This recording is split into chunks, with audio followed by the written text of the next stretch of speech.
ശബരിമല സ്വർണ്ണമോഷണ കേസിന്റെ രേഖകൾ ഇഡിക്ക് നൽകാൻ കൊല്ലം വിജിലൻസ് കോടതി ഉത്തരവിട്ടു.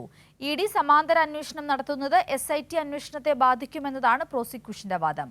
കള്ളപ്പണ ഇടപാട് അന്വേഷിക്കുന്നതിനെ എതിർക്കുന്നില്ലെന്ന് SIT കോടതിയെ അറിയിച്ചിരുന്നു.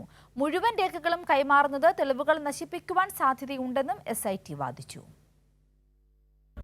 SITയും ഇഡിയും തമ്മിൽ നടന്ന വാദം കേട്ട കോടതി SIT വാദം അംഗീകരിക്കാതെയാണ് മുഴുവൻ രേഖകളും കൈമാറാൻ ഉത്തരവിട്ടത്. FIR, FIS, റിമാൻഡ് റിപ്പോർട്ട്, മൊഴിപ്പകർപ്പുകൾ, ഫോറൻസിക് റിപ്പോർട്ട് ഉൾപ്പെടെ ഇഡിക്ക് കൈമാറാനാണ് കൊല്ലം വിജിലൻസ് കോടതിയുടെ ഉത്തരവ്.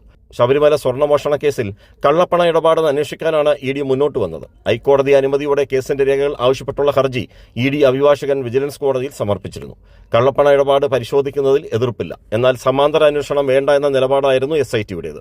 കേസിന്റെ എല്ലാ രേഖകളും കൈമാറിയാൽ യഥാർത്ഥ പ്രതികളിലേക്ക് എത്താൻ സാധിക്കില്ലെന്നും വാദമുയർത്തിയിരുന്നു. അതേസമയം എൻഫോഴ്സ്മെന്റ് ഡയറക്ടറേറ്റിന്റെ അന്വേഷണം SIT എങ്ങനെയാണ് ബാധിക്കുക എന്ന് ഇഡി അഭിഭാഷകൻ വാദമുയർത്തി. ഇരുവാദങ്ങളും പരിഗണിച്ചാണ് വിജിലൻസ് കോടതി നിർണായകമായി വിധി പുറപ്പെടുവിച്ചത്. അതേസമയം ഇഡി ഉടൻ തന്നെ ഇതിൽ കേസ് രജിസ്റ്റർ ചെയ്യുമെന്ന് അറിയിച്ചു. കൈരളി ന്യൂസ്, കൊല്ലം.